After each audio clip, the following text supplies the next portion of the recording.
Excelentíssimo senhor presidente desta sessão, senador Lazier Martins, excelentíssimos senhores senadores, senhoras senadoras, o conjunto de medidas anticrime recentemente apresentado pelo Ministério da Justiça e Segurança Pública pode até ser considerado um ponto de partida para o debate. Porém, diante da violência e da insegurança cotidianas, é certamente uma referência polêmica, equivocada e, sobretudo, incompleta. Polêmica porque trata de assuntos que já foram ou seguramente serão submetidos ao Supremo Tribunal Federal. Prever regime de cumprimento de pena em abstrato contraria a jurisprudência da Corte, em especial por afrontar o princípio da individualização da pena. A prisão após condenação em segunda instância é tema ainda pendente de deliberação e parece uma tentativa de pressionar o STF a se posicionar nesse sentido. O início imediato da execução da pena imposta pelo júri é outro tema que deverá ser apreciado pelo tribunal. Estabelecer que o policial poderá reagir quando houver iminente agressão constitui, na verdade, uma antecipação da legítima defesa. E pergunto, quem definirá até que ponto essa antecipação será aceitável? A iniciativa é equivocada porque apresenta propostas incapazes de solucionar os problemas que pretende resolver. Antecipar prisões e retardar liberações provocará superlotação ainda mais aguda das penitenciárias brasileiras, notoriamente incapazes de ressocializar os presos.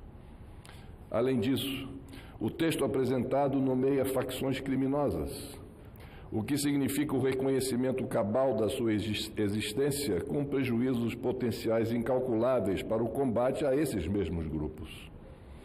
Preconizar, mediante a importação acrítica do Instituto do Plea Bargain, a punição de malfeitores confessos sem necessidade de julgamento parece temerária, particularmente se considerarmos as frequentes denúncias de uso de técnicas violentas de interrogatório pelas instâncias policiais. A proposta é incompleta, porque ignora pontos relevantes da questão. Nada prevê, por exemplo, para promover maior eficácia das investigações policiais na esfera dos estados. Silencia, de modo incompreensível, sobre prevenção, com especial destaque para o papel da educação na redução sustentável e duradoura da delinquência. O foco do plano é facilitar prisões e agravar penas. Ele parte do pressuposto de que endurecer penalidades é o meio mais adequado de combate à corrupção, aos crimes hediondos e à criminalidade organizada. Quando da apresentação das medidas, afirmou-se que ser mais rigoroso com a punição de ilícitos graves é, aspas, consistente com os anseios da sociedade. Fecho aspas. Talvez não. Consistente com os anseios da sociedade é a diminuição efetiva da ocorrência de crimes graves.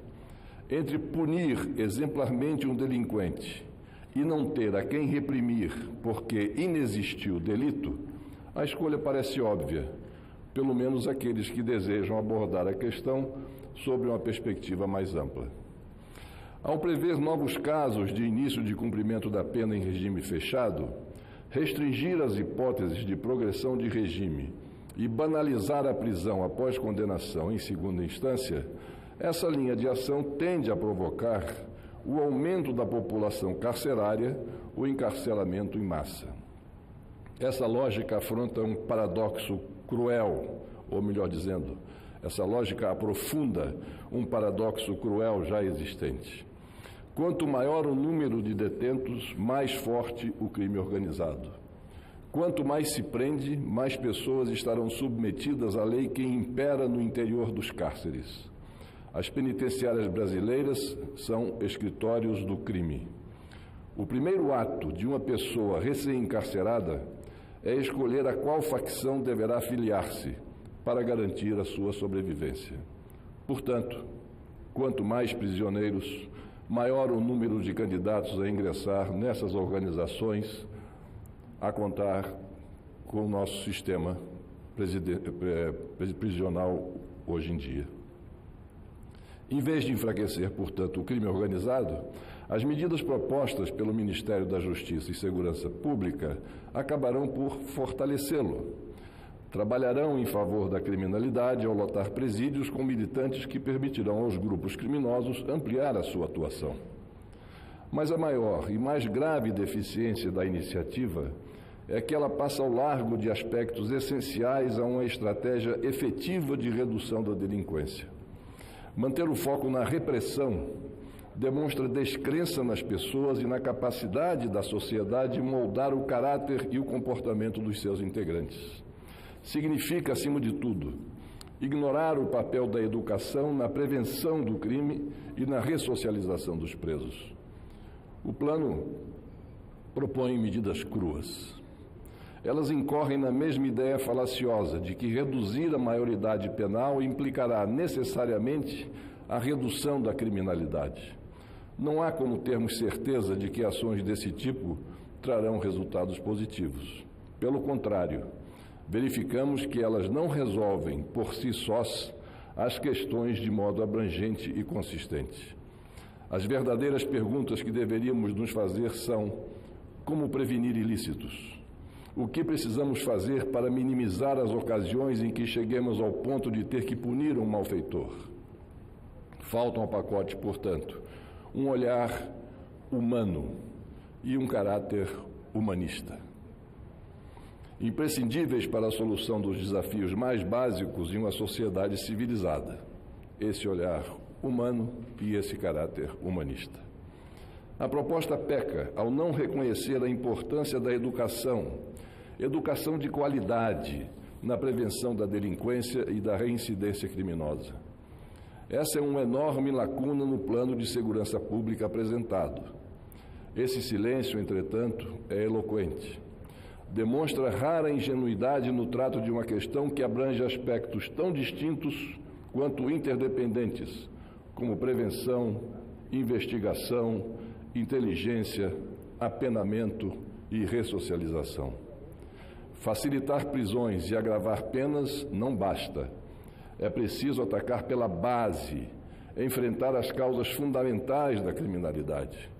Devemos buscar meios eficazes de proteger aqueles mais vulneráveis a serem atraídos para o crime, desde pequenos delitos até os mais graves. É necessário juntar esforços para manter em tempo integral nossas crianças e nossos jovens na escola e livrá-los das garras do crime organizado. A redução da delinquência começa por ações muito anteriores à persecução penal e à punição dos culpados. Não se pode alegar que esses pontos escapariam ao tema. Embora eventualmente possam extrapolar as atribuições do Ministério, eles são, sim, uma questão de segurança pública. Para garantir a tranquilidade da população, será necessário atuar de forma integrada tanto no âmbito do governo federal como com estados e municípios, em áreas como educação, assistência social e, particularmente, cooperação em inteligência. A iniciativa tem, obviamente, pontos a serem realçados. São bem-vindas, por exemplo, as inovações que permitem a redução de custos e de riscos associados ao transporte de detentos para participarem de audiências em tribunais. Entretanto, reitero a constatação que expus no início dessa fala. O conjunto anticrime apresentado é polêmico, equivocado e incompleto. Reprimir delinquentes é importante, mas prevenir ilícitos e ressocializar presos é muito mais do que importante. É parte fundamental de um processo civilizatório. O projeto foi classificado por seus autores como simples.